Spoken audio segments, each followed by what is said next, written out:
What you're looking here is the final acquisition of my grail, of my white whale, of something I've been trying to get my hands on for quite some time. Yes, a little tiny plastic toy piece of plastic made in the shape of Chuckles the Clown from Toy Story 3.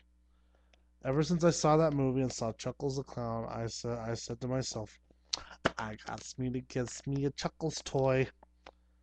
And at first I didn't even know they existed. I was looking all over for anything Chuckles, a stuffed toy, or even like a card or something, or a T-shirt, but nothing. And then here it is. I looked up on like Amazon one day and saw that they were selling this buddy pack for $15. And I'd seen on YouTube a lot of other people vlogging about theirs that they had just gotten. It even has air holes so he can breathe. But fortunately for me, I finally got it with a hat tipping Woody. I don't know what I'm gonna do with him. I just want the Chuckles. I haven't decided yet whether or not I'm going to pull them out of packaging because I get the impression that it's a pretty rare toys, but I'm not one to like sit there. Oh, I'm going to sell it when I turn 60. This is my retirement fund right here. No, um, but fortunately for me, able to find it. Almost bought it online for the $15 plus shipping and handling, but I saved myself a good $14 today, and my beautiful, lovely, and talented wife found this for me.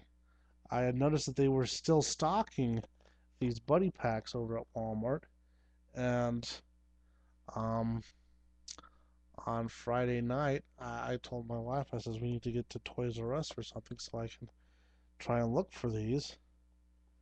And just went back to Walmart, and I noticed they had restocked them, and so I looked through, and nothing was there. And so as my wife was looking at other toys, and I was standing around dejected and angry, um, all of a sudden I hear my wife screaming in a panic, and I came a running, and sure enough, she had seen just one of these, this one particularly right here, sitting on a shelf with just three other packs, and this was the only one. Unfortunately, he was in the front, and she says, "There you go." So, a big round of applause goes out to my lovely, beautiful, and talented wife, Miranda, for finding me this and allowing me to purchase it. She allowed me to purchase it. Um, Fortunately for me and my wife, although, you know, she is supportive of my clowning sometimes, gets tired of my attitude with it. Um, Especially since, like all my favorite clowns, I am an angry faced, bad attitude, sardonic clown as well as person. But, um, another present that she had given to me about a year or two ago. She went through the internet and all these things that she could find that was clown related. She got me, and she got me this book here. It is The House of the Screaming Clowns. If you can see, I'm really terrible with webcams. I always have to cheat and look at myself, and then I'm always doing the exact opposite of what I should be doing to get that focused on there. At any rate, this book, very independently made, written by an Andrea de Alessandra, or D'Alessandra, I guess, which is the pen name of celebrated author Jerry Tillotson. Writing as D'Alessandra, Jerry has written four best-selling novels of terror and suspense. Although he lives in New York City, nearly all of his work takes place in North Carolina against the North Carolina mountains and coast. He is also known to countless fans as Jason Fury, whose novels of gay erotica have been bestsellers. And there's a picture of Shim on the back there, with very long hair, trying to look effeminate. And what's interesting to note is that the spelling of the name Dalsahandra is here's Dalsahandra. Dalsahandra.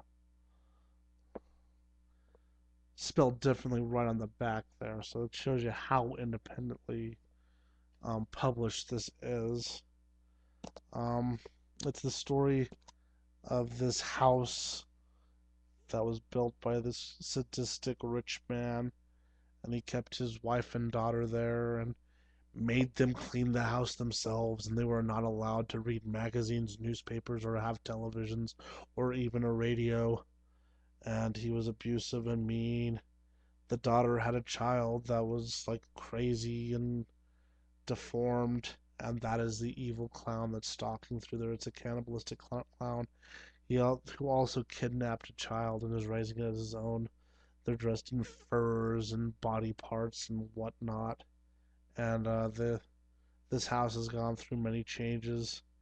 And it had every time it becomes populated for whatever reason, there's a massacre that happens, and it's really just this house's final incarnation. They turn into a temporary mental institution, and it's housing some really crazy people, and it's not very well written at all. There's a lot of typos I've noticed in it, and characters are get confused at points, and the ending is very kind of anticlimactic.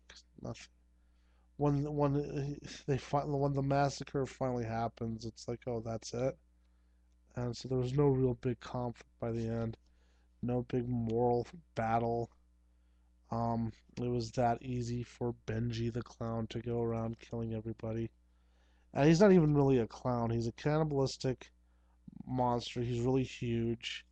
He wears high heels, and he has a deformed face with a very wide smile and dentures that look like glass and metal. And apparently he looks nightmarish. And then his little buddy Dookie, his little son, wears clown makeup, and they go into the criminally insane wing of this mental institution, and they take all the crazies and they slice up their faces into Chelsea smiles, if you know what that means. That's what in parts of the United Kingdom, street gangs will take people and slice up their mouths, and then put a credit card in their mouth to hold their mouth wide open, and then they'll punch them in the stomach to force them to yell, and then it just rips the skin up and leaves a nice little smiley scar if you live through it. Um, I would imagine you would die from it, but I would imagine you'd have to get some medical attention pretty quickly. I would also assume, but so when you end up like looking like the Joker from Dark Knight, um, but he does that to all the inmates and then covers their faces with flour so their faces dry, and then puts lipstick on them and sends them out with axes to go kill all the workers in this mental institution, and that's how it happens. When he sends them out, they just go killing, and that's it. There's no big drama there. There's no big fight or flight section, people running for their lives. No, it's like, oh look, there's the killers. I was expecting a lot more. I was really excited to get to the last chapter to see what would happen, and nothing happened. And what's worse is you don't get a lot into why Benji is the way he is. Benji is the killer, cannibal, clown character, or anything. You get no answers. It's one dimensional. But I made it through. And on the same day I made it through. Finally finished it after so many years of trying to read it, because it's confusing to read a book that's so full of typos and characters being forgotten and switched.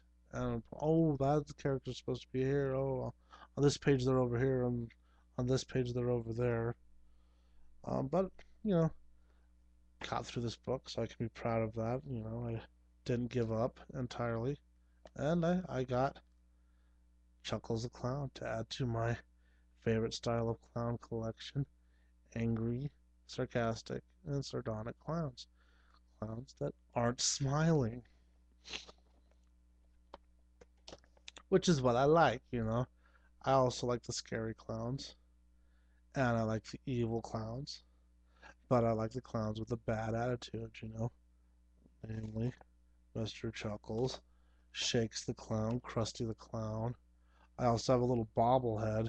I ended up buying two of these, but I have a little bobblehead that I put on the dashboard of my car, and he's called Wise Guy the Clown. He's smoking a cigar, and he's kind of looking a little pissed off, and he's holding a sign that says "The joke's on you." Yeah, my kind of clown. So, alright, good day to be had by all. Finished a terrible book and got a nice little toy. Happy day! End communication.